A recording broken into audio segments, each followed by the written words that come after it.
had to get it for the tribe, my Lord. We was really reaching for the skies, my Lord. Spirit told me that I had to fly, my Lord. My nigga saw some bricks, a couple pies, my Lord. So you know I had to represent the tribe, my Lord. We really only had a couple chances. Life was not a fairy tale romantic. My girl was looking at me like a stranger.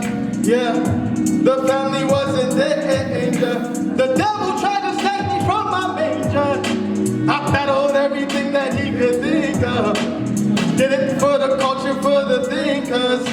Just come through to my party, we gon' link up. My brother keeps alive and that's a change up. My cousin out of jail, I told him stay up. My LB lost his mind, I told him lay up. One day I get the bag, I have to pay for. Now he can work for us and that's a layup. See, that's the type of moves I'm trying to make up. And I can lead the people out of Goshen. And if you don't believe, then you don't know, oh shit. I'm sick of the nigga with the potion. She moving body, set the shit in motion.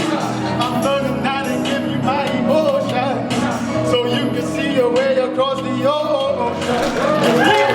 Reach up to the sky,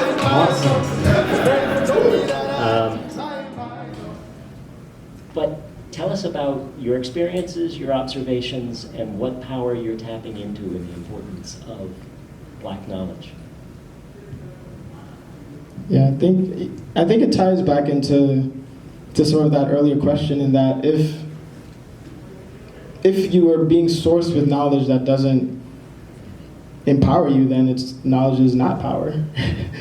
Right? Like if the knowledge framework that you're using disempowers you, then knowledge cannot be used in a powerful way.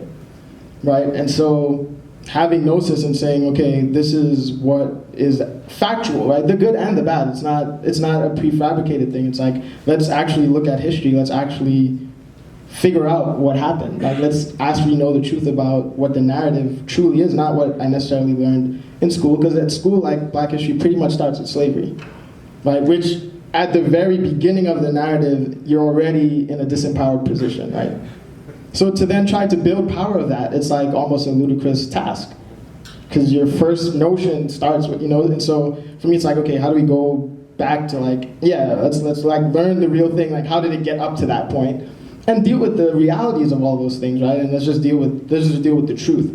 And the truth is power. The truth will set you free, but it has to actually be truth as close as we can to like a box. For me, being authentic and not segmenting myself was the only way for me to be at peace eventually, right? Like I started off as an artist, and like Jay will tell you the story of like how that happened, and it's like, whatever. I've been doing music my whole life and just never really believed like, oh, I could actually make an independent artist career. But as I began to, become self-aware and learn about myself, I realized like, oh, actually, I actually could do that, right? And so I started doing it, and it was like at the side where it's like I'm AZA when I'm performing, and then I'm like another person that doesn't talk about music, that doesn't make that a thing, At some point I realized like, why is it not okay for me to be AZA in this space? Like, what about that intrinsically makes me not qualified to do the science I'm already doing, or be the physician trainee that I'm already being, that everyone is saying, oh, this is so excellent, this is great. Why would that have to be discredited just because I'm AZA and I do music and I'm hip hop and I like Black culture? So it came to me and I was like, hey, I'm interested in psych and my name's AZA. And then it's kind of like, how do you spell that? I was like, AZA. And everybody just started laughing, right? And it was cool, nothing happened. They called me AZA, they paged me as AZA, I got high honors. So I was like, oh, I should just be myself. Like, why was I afraid to be myself?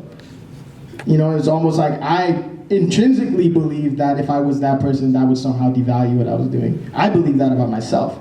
And so I couldn't do it. And so once I got to a place of consciousness where I was like, no, actually, I believe that I can show up as myself and be excellent as myself in everything, and I don't have to sequester it. Once I got to that point, then I started doing it, and there was no negative repercussions, so I just kept doing it, And I probably would have still kept doing it if there were negative repercussions, because that's who I am, and that's who I have to be, And it's a snare, right? To think about, just to make someone aware of their bias is all you need to do.